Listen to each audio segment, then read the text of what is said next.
welcome to my Mompreneur studio. I'm Anissa Crespo, and on this She Swaps episode, I have a chance to talk to Traci Everett.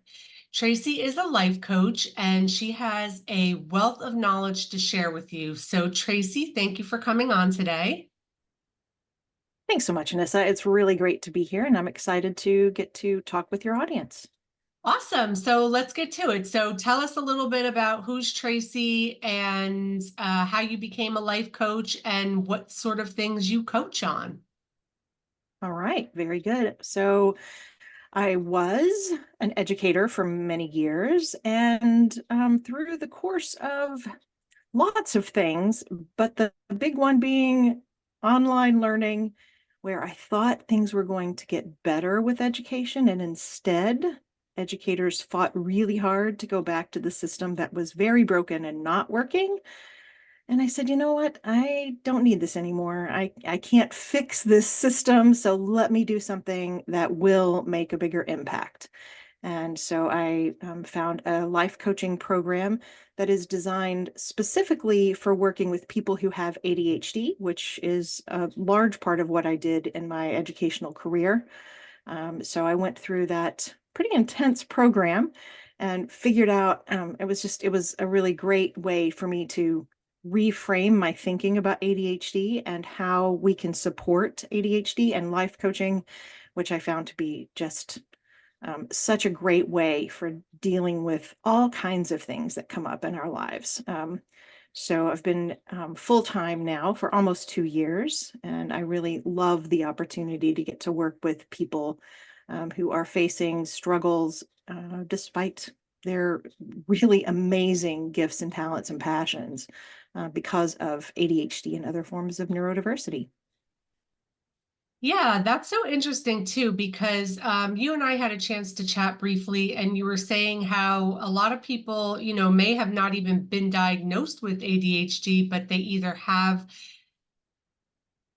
ADHD or have some tendencies. So can you share with us a little bit about some of the things that people might want to look for? Right. So ADHD, when I was in school myself as a student, and then even most of my career in education, ADHD was something that little boys who annoyed their teachers and kind of bounced around the classroom, that's who got diagnosed with ADHD. And what the research is showing as we began to actually look at people's brains and do more thoughtful work with ADHD is that it really doesn't have so much to do with bouncing around the room or not being able to pay attention. It really is a different way that brains work. So it might be fidgets. I don't know about you, but like I have this whole little stash of things that I bought that were for my clients, and I use them all the time. I'm not going to bounce around the classroom. That was never me. But am I going to be perfectly still? Uh-uh. I'm going to swing my leg. I'm going to twirl my hair. I'm going to my big thing when I was in school was to take my pins and like do this all day long. I'm not as good at it as I used to be. I'm kind of out of practice. But anyway, moving all the time. And my brain was certainly all the time moving. And I would watch, the butterflies outside and knew all the little side conversations going on because the teacher might or might not be interesting, but I was picking up a lot of stuff. Anyway, so it might be that kind of thing, those kinds of experiences as a student, but it also might be things like um, a relationship with time that's unusual. Most of the time, it might be those people who are chronically late all of the time, everywhere. If that's not you, it's certainly someone you know. That's an indicator that would be a tendency of people who have ADHD. Although I will also argue that I think those people who have to be 15 or 30 minutes early everywhere they go, I think that's a different kind of time issue that's probably also ADHD related. But it could also be organization, the people who can't ever find their keys, wallet, phone when it's time to go. Again, you may know those people if it's not you. It could be the procrastinators who put everything off, maybe even sometimes the things that are super simple. Um, or, procrastination is a really interesting topic, and it is highly correlated to ADHD. Um, but it's also always about a feeling, and it's not a character flaw, which I think is such an interesting study. Um, so time management, that it's executive functioning. It's not the inability to pay attention. In fact, many people with ADHD have hyperfocus. So lots of parents have said to me over the years, well, my child couldn't possibly have ADHD because they can play video games for 8 hours a day and never even get up to go to the bathroom. It's like, well, yeah, that is very much an ADHD tendency.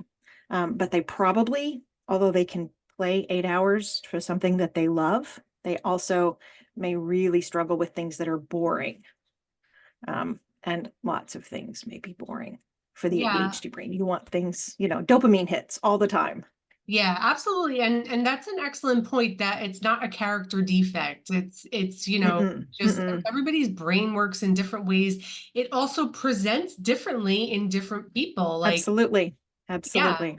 that's such a great point. So, you actually have a personal experience with somebody who was diagnosed later in life. It is a matter of fact, like you mentioned, a lot of times it's little boys that are just rambunctious and, can't sit still, which I mean, isn't that every toddler anyway?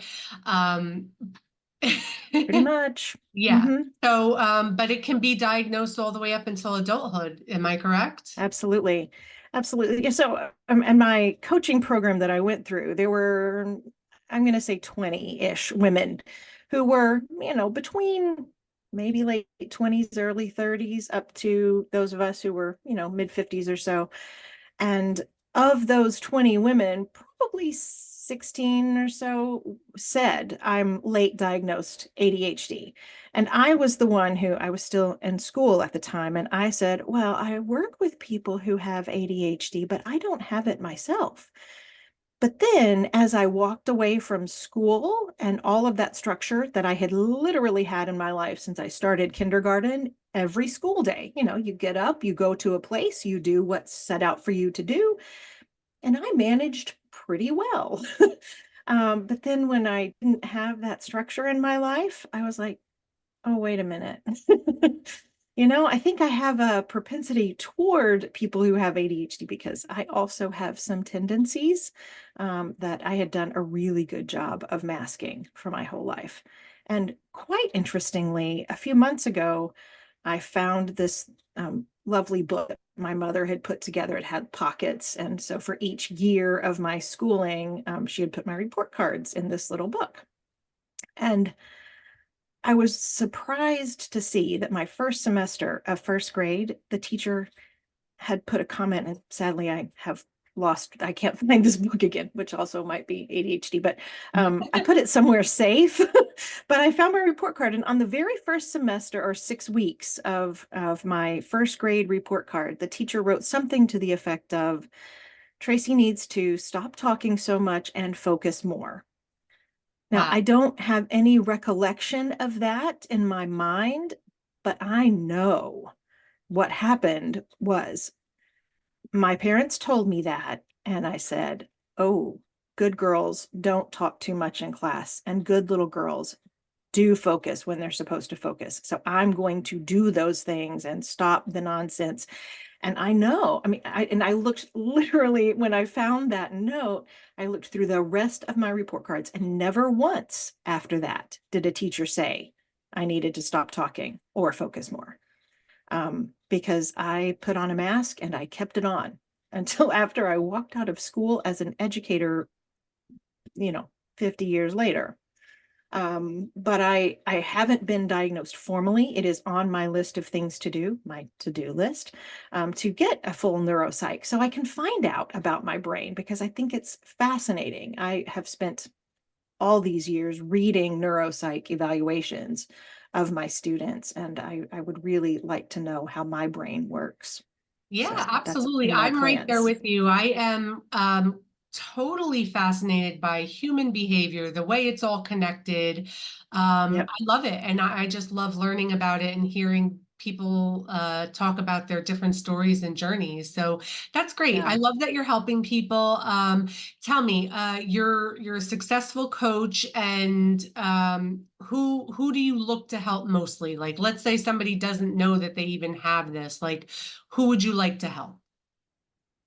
Yeah, so this is a really great question and kind of goes back to my whole ADHD thing. So when I was going through my training, I was like, well, I can't decide who I want to work with. I just love everybody. I love little kids and big people and adults and college. I love them, everybody. And so that's kind of what I did. And over the past 2 years, it's like, well, this is not a great plan. I need to figure out who is it that I really love working with the most.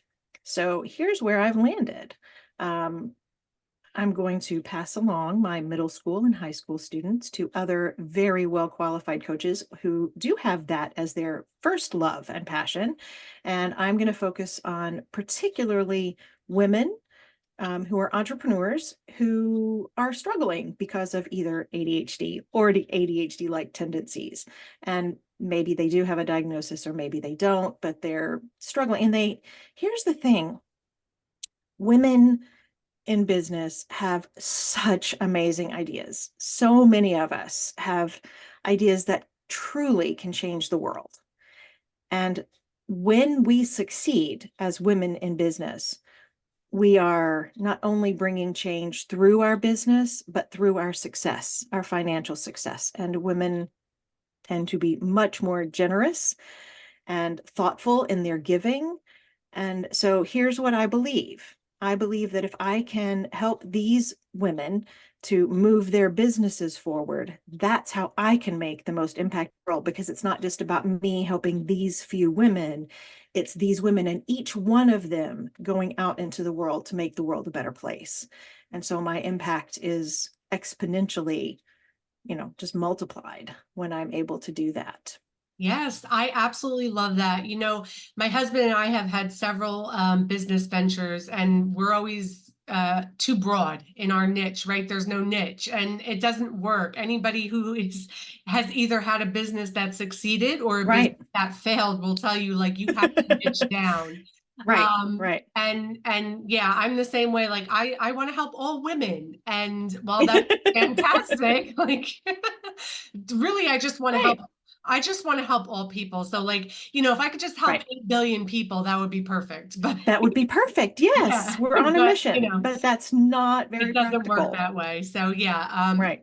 great point. And I love what you're doing. Happens to be that the majority of my audience is entrepreneurial women. So I'm sure this will resonate with plenty of them. A lot of it resonates with me. So I might have to have a deeper conversation about that. Um, but yeah, let me ask you this. Do you have any projects that you're working on or anything coming up that you'd like to share with everyone? Yes, I am super excited that on July 1st, I'm going to be launching my new signature program. And it's a group coaching program that will include both one-on-one and group coaching for up to 25 women, no more. I'm only going to open it to 25 women, and it'll be a 6-month program.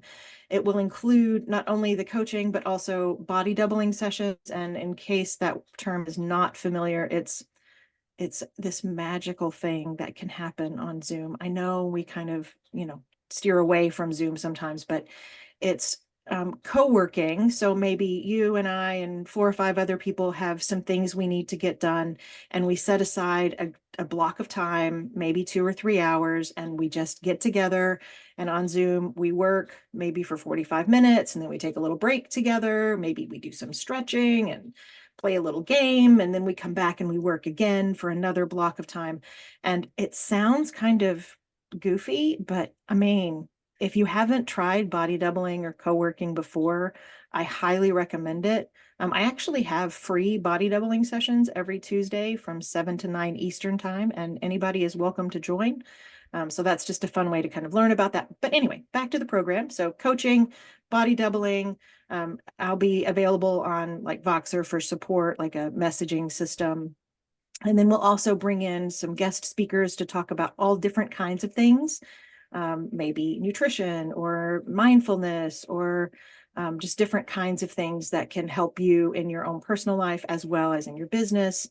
And it'll be a program where we are working together for the benefit of each individual person. So I'm very excited about this. And I'm offering a special for your audience that if you sign up early, because it's still a little ways away, but maybe you have some work you need to do before then. So we'll have a free goal setting session and some coaching sessions to kind of lead up to that big kickoff in July. So I would love to have some people get started a little bit early on the journey.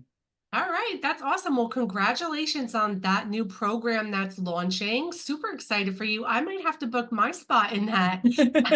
I'm really intrigued. I never heard of this body doubling before, but it sounds very productive. And who doesn't need to be more productive, right? So I love it. Right? Who couldn't use a couple hours a week or more to get some Yeah, stuff we done? Yeah. definitely all could. That's so true. So, as always, I'll make sure that all the links are dropped for everybody who wants to reach you. But what's the best way to connect with you?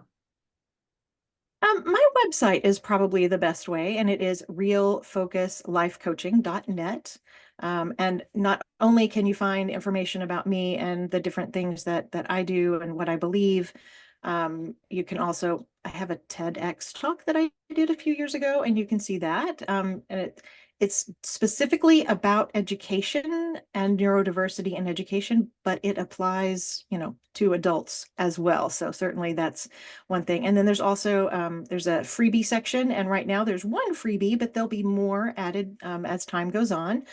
This freebie is about how to create and manage your to-do list. And, there's two big camps of people in the world. There's people who have a paper to-do list and people who like a digital to-do list. And then there's this other group that says we don't need a to-do list. Everyone needs a to-do list. I would So agree with that. I have mine right here at the top. It says get there shit you go. done. Okay. That's my There you to-do go. Yep. list. Yep. I have to have mine. All right, Yep. Tracy. Well, you've got a lot of exciting stuff going on. The biggest thing I hear is that you're helping women. So I love that, of course. And I just want to thank you for coming on and sharing a little bit about yourself and what you do. And if there's anything else you want to say, I'll let you take us out. Well, thanks so much. It's just been a joy to be here and to talk with you and to get to know you a little bit more. And I look forward to how we can continue to connect. Absolutely. All right. Take care, everyone. Bye-bye.